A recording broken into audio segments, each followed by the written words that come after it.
is application system equations. We're working an example problem. So we've got figure or sports track. It's made up of two straightaways and two semicircular arcs. Okay, so here we go. There's our two straightaways, and here's our two arcs.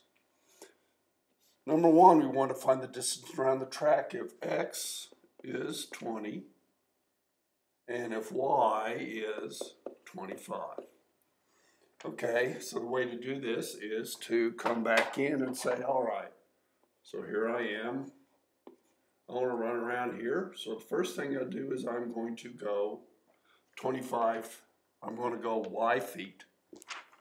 So my first thing then would be to do y.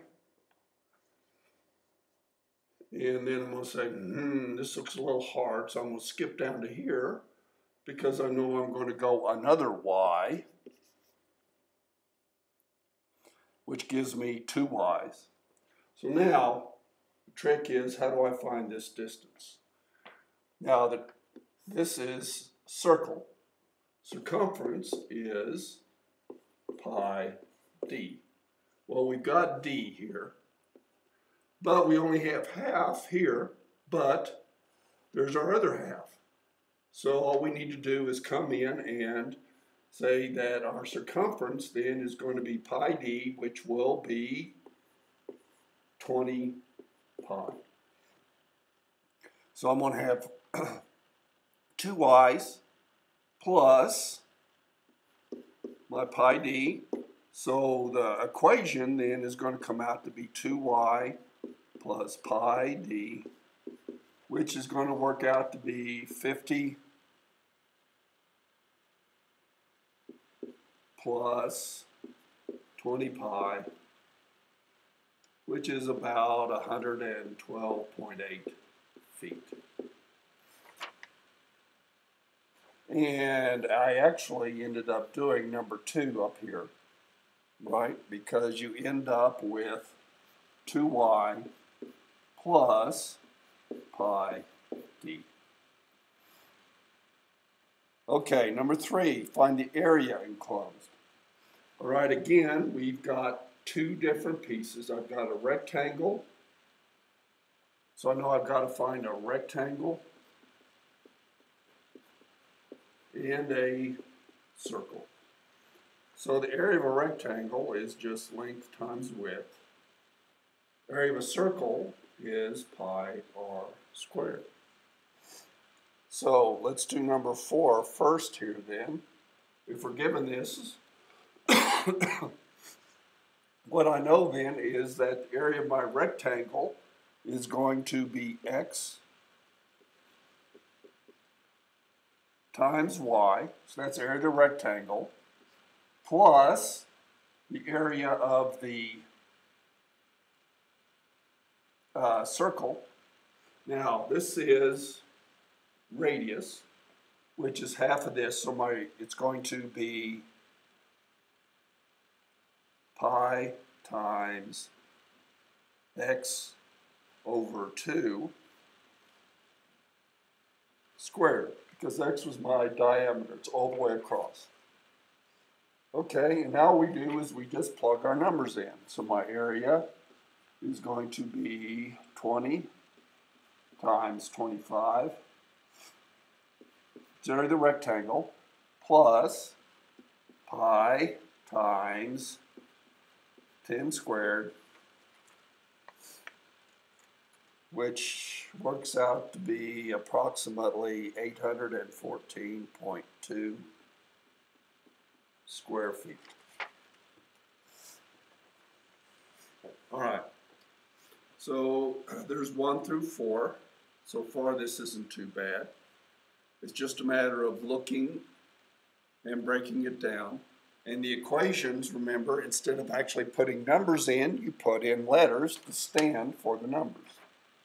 All right, so on a traditional track here, we know that an athlete would run 400 meters in a lap. And it has to enclose this. So we've got that the perimeter of this thing is going to be 400 meters. And the area is 9,615 square meters. All right, so we have our equations up above. So we know that pi times x plus 2y is equal to 400. We also know that pi times x over 2 squared plus xy equals to 9,615. Or if I go this, I know that pi over 4 times x squared. All I'm doing is expanding this. Plus x times y equals 9,615. All right, so there are my two equations. So we need to solve these. So what we need to do then is pick one of these to solve for y. And the one I'm going to pick that's going to be easiest is going to be this one right up here. And when I solve this one for y, you end up with 2y equals 400 minus pi x, or y equals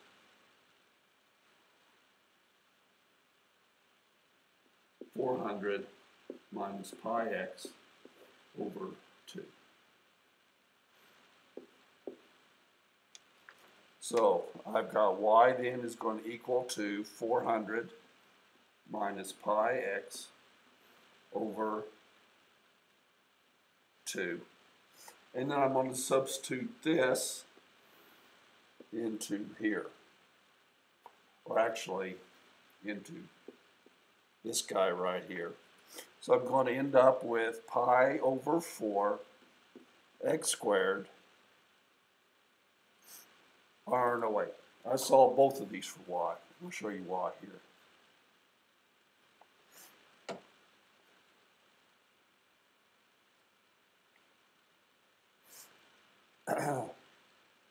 And it's because the algebra could get a little bit nasty if you do this. So I've got 400.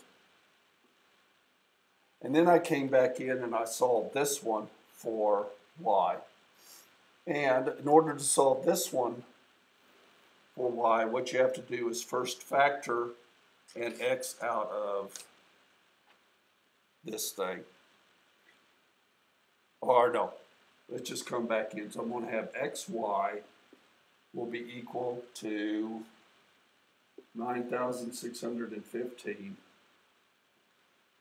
minus pi over 4 x squared. And then y then will be equal to 9,615 minus pi over 4 x squared over x. So there's my second equation. Y then is going to equal to 9,615 minus pi over 4 x squared divided by x. So then what you do is you put this in for y1, this in for y2. And when you graph these things, you end up with the first one, y1, is a straight line. The second one is a rational, y2. Comes down like this. And this is our point of intersection. And when you do an intersection on it, you end up with 64.32, 98.96. So the x, which is the diameter of the arcs, needs to be around 64.3 meters, and y needs to be about 99 meters. And that will give us what we need to have to do this. Okay, so to come back in very quickly and briefly and review this.